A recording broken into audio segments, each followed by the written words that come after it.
I can't believe I finally get to say this out loud, but my new book, Enough as I Am, is finally available on Amazon.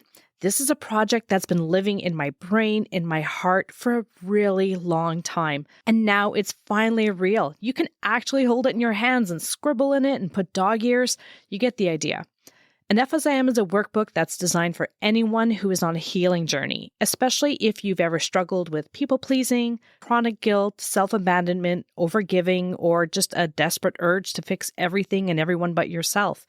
And yeah, I'm looking at you, but I'm also looking at the past, really overwhelmed version of myself. I wrote this book because I could have used this book when I was struggling. I've spent years reading about codependency, sitting through therapy sessions, and even going to medical school so that I can get a really deep understanding of this stuff and offer something to you that's truly helpful. What you're going to find inside this workbook isn't just theory. It's practical, it's reflective, and very compassionate. It's filled with prompts and tools that are going to help you to build better boundaries, restore your self-worth, and stop tying your value to how much you do for others or what others think of you. If you've ever felt like you're not enough, if you're exhausted from carrying the emotional load of everyone else around you, or if you're ready to finally come home to yourself, then I wrote this book for you and I'd love to share it with you. You can find Enough as I Am on Amazon now. I'm going to put the link in the show notes. I want to thank you all for being part of this community, being part of my community, and for showing up every week to do the work. And I'm so honored to be the one who walks alongside you in your journey. So let's keep on healing together. Enjoy the book. All right, so now on to today's episode. Today's episode is for anyone who's ever felt a little out of place when Father's Day rolls around. If you didn't have a great relationship with your dad, or if this day stirs up some complicated emotions for you, you're not alone, and this episode is definitely going to be for you. We're going to get into all sorts of good stuff today, like what to do if your dad was emotionally absent, how to navigate the pressures to celebrate your father when you're just not feeling it, and how to honor yourself if you've had to do all the hard work of reparenting your inner child. We're also going to talk about grief, not just for the dads that we've lost, but for the dads that we never really had, for the dads that never showed up. And I'm going to share some powerful ways that you can take care of yourself this Father's Day, even if that means skipping it altogether. So if you've ever felt like this day brings up more pain than peace, or if you're ready to break the cycle and define fatherhood and healing on your own terms, then stick around. There's a lot of gems in this episode, and I promise that you're going to leave feeling more seen, grounded, and supportive. So let's dive in. Welcome to The Codependent Doctor, a weekly podcast focusing on all things codependency. Are you struggling to love yourself, feeling burnt out, or having trouble forming loving and meaningful relationships? I can help you heal from the past and move forward with healthier selves, healthier relationships, and healthier, more fulfilling lives. Join me as we reclaim your authentic self. I'm your host, a family doctor and fellow codependent, Dr. Angela Downey. We can do this together. Here we go. Hello to all my wonderful podcast listeners, and welcome to the 49th episode of The Codependent Doctor. I'm your host, Dr. Angela Downey, a family doctor and fellow codependent, who's here to remind you that it's okay to skip the barbecue if the emotional menu includes guilt and resentment. Before I start this episode, I want to take a minute to focus on what we're all grateful for. You've probably heard it 100 times. Just be grateful. And if you're anything like me, you've probably rolled your eyes at least once. But here's the thing. Gratitude isn't just some cheesy self-help trend. It's actually one of the simplest ways to shift your mindset without needing to overhaul your entire life. When we pause to think about what we're grateful for, even those little things, like a good cup of coffee or a friend who texts back really quickly, it's going to help your brain focus on what's working instead of what's missing or what's broken. It doesn't mean ignoring those hard things. It just means giving yourself some balance. Like, yeah, today was really stressful, but also I found a fry at the bottom of the bag and it tasted like hope. So no, it's not going to fix all your problems, but it might make them feel a little lighter. I want to give a shout out to Suzanne, who's grateful to be alive. That is something that I definitely take for granted, and I should take more time to appreciate. And for myself, I'm feeling grateful for my dad. He wasn't perfect, but he was patient and generous and always willing to pass down the things that he knew. He built a house with me. Yeah, I mean like a literal house. And he taught me so many great life skills along the way, like how to change a light fixture and fix and replace a toilet and so many other things. He didn't always have all the words or the emotional tools, but he was able to give what he could, and he passed down the knowledge that he had. And I'm able to recognize how lucky I was, and I recognize that not everyone has had that same experience. At this time of year, Father's Day is everywhere. It's in commercials, in stores, on social media. I like Father's Day because I have a good relationship with my dad, and I like to celebrate what he means to me. But also, to be honest, I like the tools that go on sale at Home Depot, and it's a really great time of year for me to stock up. We're bombarded with all these advertisements that paint a warm picture of loving relationships with a supportive dad, someone who's playing ball with the kids in the backyard or teaching you how to ride a bike. But for a lot of people, that just isn't reality. Now, if you've had a present, loving, and supportive dad, that's amazing. Truly, it is. And you need to celebrate the heck out of that. But for a lot of people, Father's Day can be really complicated. It's not all barbecues and Hallmark cards. It can bring up some real grief and guilt and anger, or a strange kind of numbness that's hard to put into words. Not everyone had a dad who showed up, and I don't just mean physically. Some dads were in the house, but they were never really there. You could have shared a roof and still felt completely alone. Maybe your dad worked all the time. Maybe he was emotionally closed off. Maybe he didn't know how to love in a way that felt safe or warm or real. And maybe he was that guy that just watched TV all the time with the emotional depth of a potted plant. And when Father's Day rolls around, the pressure can hit really hard. You start scrolling through social media and suddenly everyone's posting tributes like to the best dad in the world or couldn't have asked for a better role model. And you're sitting there thinking like, well, mine taught me how to use a credit card and drink beer and disappear emotionally for decades. Like, what are you even supposed to post in a situation like that? Some stock photo of a lawnmower? Maybe a screenshot of the last awkward one-word text that he sent 6 months ago? And let's be honest, there's this unspoken pressure, not just to post, but to feel a certain way, to be grateful. There's this pressure to celebrate, to perform the idea of this perfect family for one day because that's what everyone else is doing and you feel like that's what your family and society is expecting you to do. But I'm here to tell you that you don't owe anyone a curated post or a pretend smile, especially not if your relationship with your dad was painful or non-existent or just really confusing. Sometimes the person that you're grieving is still alive. It's a very specific kind of grief. You're not mourning their death. You're mourning what you never got, the conversations that you needed or the comfort that you craved. And it gets really confusing when your dad wasn't all that bad. Maybe he did provide for your family, but he never hugged you. Maybe he said that he loved you, but only when he was drinking. And maybe he did the best that he could, but the best still left you hurting. It still left you needing more. Maybe he didn't step in when your mom was giving you the silent treatment for weeks on end just to punish you. It's okay to hold gratitude and hurt at the same time. Those two things, they can coexist. This is especially true in codependent dynamics, where we're used to minimizing our own pain just to protect someone else's image or their feelings.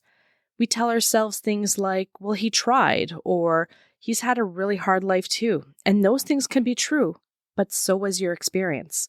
And for some of you, Father's Day isn't just about a complicated dad, but it's also maybe you stepping into that role yourself. Maybe you've had to be the father that you never had. Maybe you're the one who shows up and provides or protects and nurtures others. Maybe you're raising kids and still healing the parts of you that weren't properly parented. So Father's Day brings up these weird feelings of sadness or nothing at all. You're not broken and you're not an ungrateful child. You're allowed to sit this one out if you want, and you're allowed to feel conflicted. And you're definitely allowed to set boundaries, whether that means skipping the family barbecue, muting the social posts, or even just saying, this day is really hard for me. And if you want to, you're allowed to celebrate someone else, whether that was maybe a stepdad, a mentor, a friend, or even yourself, then go for it. You get to define what family and fatherhood means to you. So I just want to stick with this for a minute because I think that it's one thing to acknowledge that Father's Day is complicated, but it's another to start unpacking why. And one of the biggest reasons is this: emotional neglect. I did an episode on this a few weeks back. It was episode 45 and it was on emotional neglect, but I'm going to go over some of it again because I think it's really relevant to today's episode. Emotional neglect isn't about what happened. It's about what didn't happen. And it doesn't always leave bruises or broken furniture behind. It leaves all these questions and these deep ones that really echo within you. There were no bedtime stories, no "I'm proud of you." There was no emotional warmth. You were needing a lighthouse, instead you just got a shadow. And emotional neglect is really sneaky because as a kid, you don't think things like, "My dad is lacking in emotional capacity." Instead, you're thinking things like, "There's something wrong with me," or "I'm not worth noticing. Maybe if I was better or louder or quieter, more helpful, maybe he'd care more." And you start internalizing that silence. You fill the gaps with shame. And the crazy part is that shame, it follows you for years into adulthood, because when you grow up in that emotional drought, your nervous system, it doesn't forget. You might find yourself chasing people who give you just enough attention to feel hopeful, but not enough to feel secure. You start learning that you need to earn love instead of receiving it. Or maybe you go the other way. You start building these big emotional walls so high that no one can get in because it just hurts too much to be let down again. So you end up dating people who are emotionally unavailable or overly intense or totally chaotic. But somehow these feelings, they feel familiar. It's a little bit like home because deep down, this story still keeps running in the background saying things like, "Love, it feels like longing," or "Connection is inconsistent. I have to work hard just to be able to matter." And I know that sometimes emotional neglect comes from trauma that your father never dealt with. And maybe he grew up in a household where emotions were punished or ignored. And maybe vulnerability was seen as a weakness. And maybe he thought that providing financially was the only way that he could love. It's not going to excuse his behavior, but it helps to explain how generational patterns get passed down. It wasn't always out of cruelty. Sometimes it was just unprocessed pain on his part. Now, I don't want you to go down this rabbit hole of saying, "Well, my dad wasn't abusive, so maybe I'm just being dramatic." And I want to stop you right there because emotional neglect is very real and it can shape your entire inner world. Even if your dad was this nice guy, even if he went to work every day and paid the bills, you can still be starving for something that you never received. Some people cope by becoming perfectionists. Others become caretakers, comedians, or chameleons, doing whatever it takes to feel like they matter. And then there are those of us who become overly self-sufficient, wearing our independence like armor and calling it strength, when really we're just terrified to need other people and to let them in. You can grieve a father who's still alive. You can grieve a relationship that never existed, and you can mourn the dad that you wished that you had, even if your actual father is still around, mowing the lawn and sending chain emails or giving you unsolicited opinions about your life choices. Grieving isn't just about death. Sometimes it's for what never was, for the birthday parties that he forgot or the hugs that he never gave. Now, some of you might hear this and go straight to feeling guilty, saying, "But he provided for us," or "He didn't hit me. He had a rough childhood too." And yeah, those things, they can all be true. But this isn't about blaming. It's not about tearing down his character. It's about acknowledging that you had some unmet needs and letting yourself feel the pain of what you didn't get, the things that you needed and wanted from your dad that just weren't there. Because here's what happens if you don't allow yourself to grieve. We keep waiting. We keep waiting for him to apologize, waiting for him to change, waiting for the moment that he turns to you and says everything that you've ever wanted to hear. But a lot of times that moment, it's not going to come. Not because you weren't worthy of it, but because he just doesn't have the tools or the words for it. And if you're still wanting or hoping and waiting, trying to be good enough to finally get that love, then you're living in this emotional limbo. Grief is going to set you free from that waiting room. It helps you stop chasing a version of your father that never existed and might not ever exist. It lets you say, I wish it had been different, and I'm allowed to feel that loss. Because even if you've moved on, even if you've gone to therapy, built a career, started your own family, there might still be this part of you, this quiet little voice that says, but what about me? What about the little kid who never got what he needed? Grief, it doesn't always look like sobbing in this dark room. Sometimes grieving looks like snapping at your partner because they didn't text you back fast enough. Sometimes it looks like avoiding Father's Day altogether. And sometimes it looks like writing a letter that you're never going to send. And by the way, I highly recommend that you write that letter, not for him, but for you. You don't need to send it, and he doesn't even need to know that it exists. But getting the words out of your body and onto paper can be really healing. Saying everything that you wish you could say, all the angry things and the heartbreaking things, the things that you didn't even know you were carrying until they're pouring out of you. And it can start like something like, "Dear Dad, I wanted you to be someone that you couldn't be, and I'm still learning how to let go of that dream." Or you can try being a little sassier, like, "Dear Dad, I didn't realize I was auditioning for your approval. And guess what? I quit."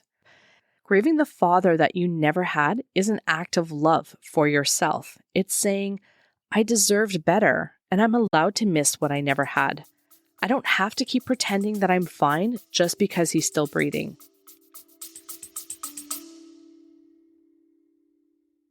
Hey there, I'm taking a quick break to share something that I think you'll love. I love to read, but if I'm being honest, I love audiobooks even more. And since I often get asked for book recommendations on codependency and recovery, I decided to put together an easy-to-read PDF with some of my top picks. You can grab the reading list by clicking on the link in the show notes. Plus, when you sign up, you'll also get my newsletter, which is packed with valuable resources for your recovery journey. If you're not into the reading list, but you still want the newsletter, then there's no problem. There's a link for that too. I hope you find some great reads in there. Now, let's get back to the episode.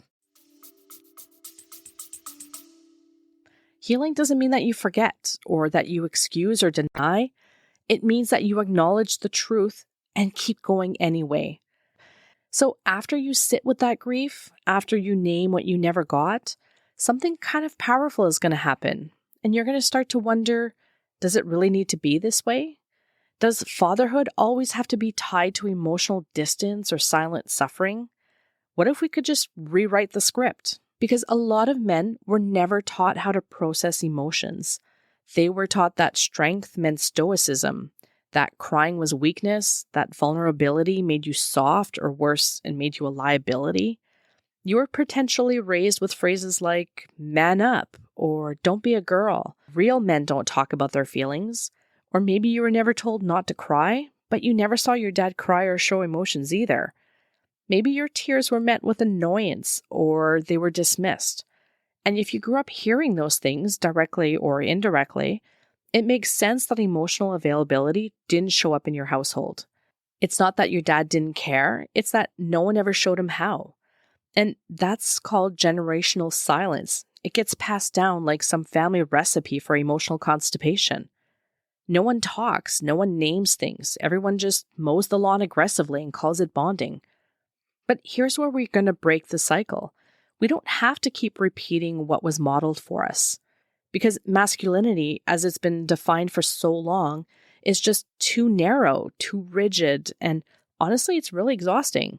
We're wrapped up in being a man, around toughness, control, emotional suppression, and never asking for help.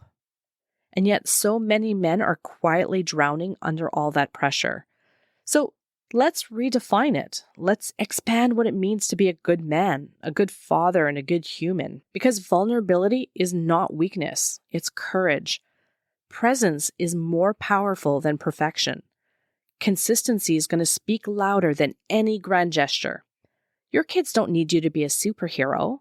They need you to be there. They need you to show up, even if you're tired, even if you don't have the perfect words, or even if you're still figuring it out. You don't have to give a TED talk on emotional intelligence at the dinner table. Sometimes it's as simple as, hey buddy, I had a hard day. How about you? Or, I'm proud of you, not for what you did, but just for who you are. And if you're not parenting kids, but you're trying to be a better man or partner or friend or sibling, things like that, they still count. Being emotionally available and learning how to say, I feel, instead of just, I'm fine, asking for help, showing kindness.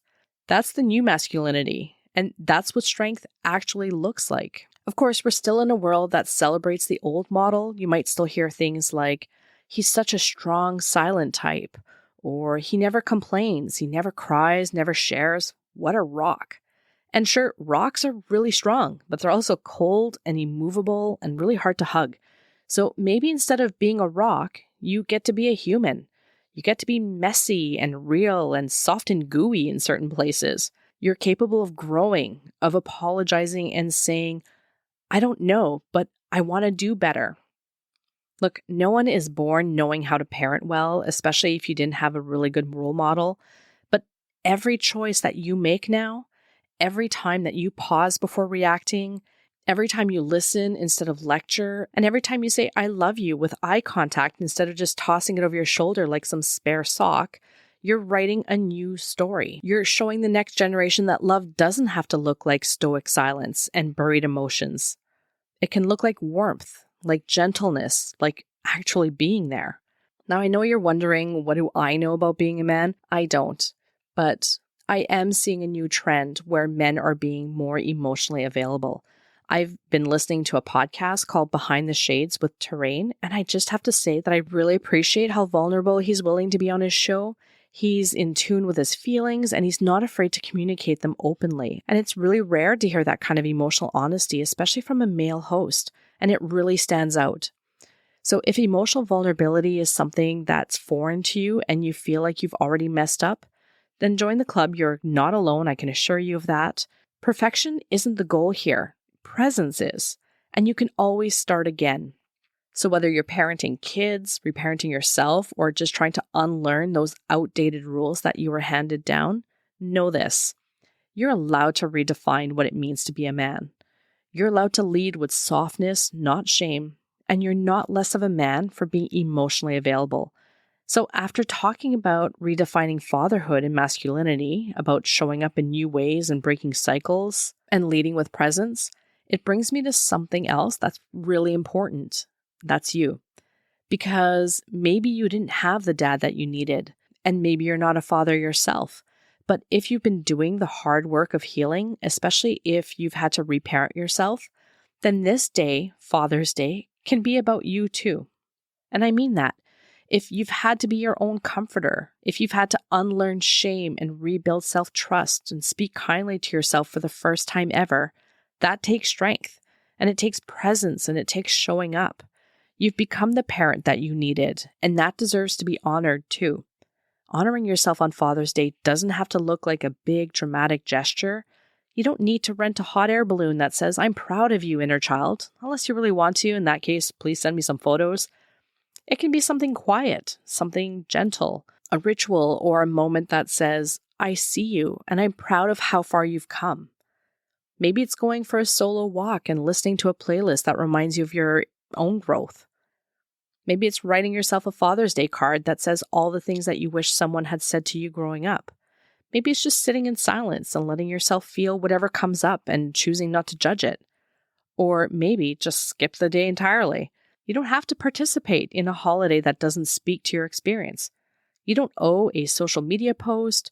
You don't owe anyone an explanation. You're allowed to say, this day is hard and I'm doing what I need to protect myself. And hey, if your version of peace is staying in your pajamas all day, ordering takeout and binge watching shows where the dad actually apologizes and makes amends, then go for it. Here are some things that you can do if you're feeling pressure to do something for Father's Day. 1, get honest with yourself first. Before you make any decisions, check with yourself.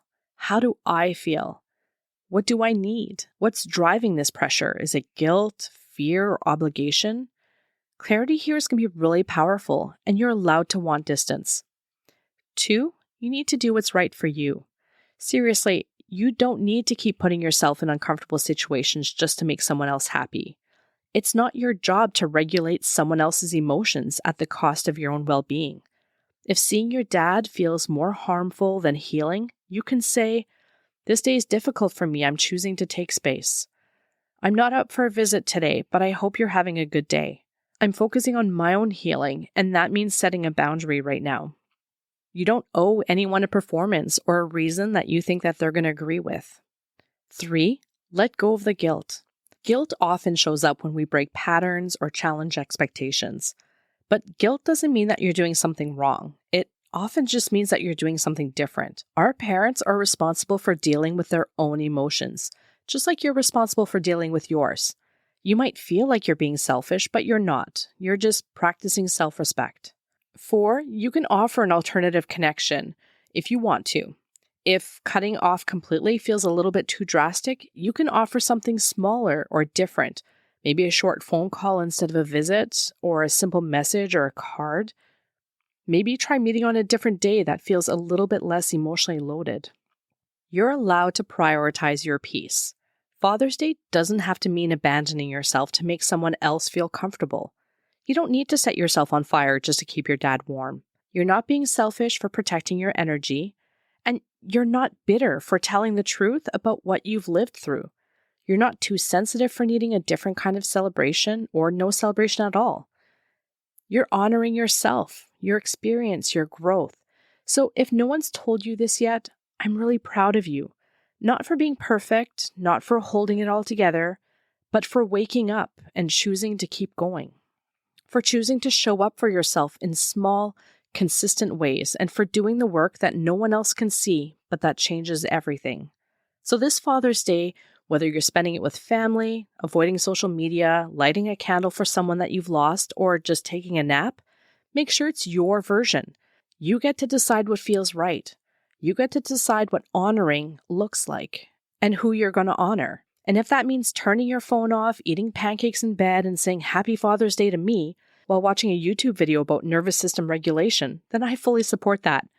You're worthy of care, compassion, and celebration, whether anyone else sees it or not.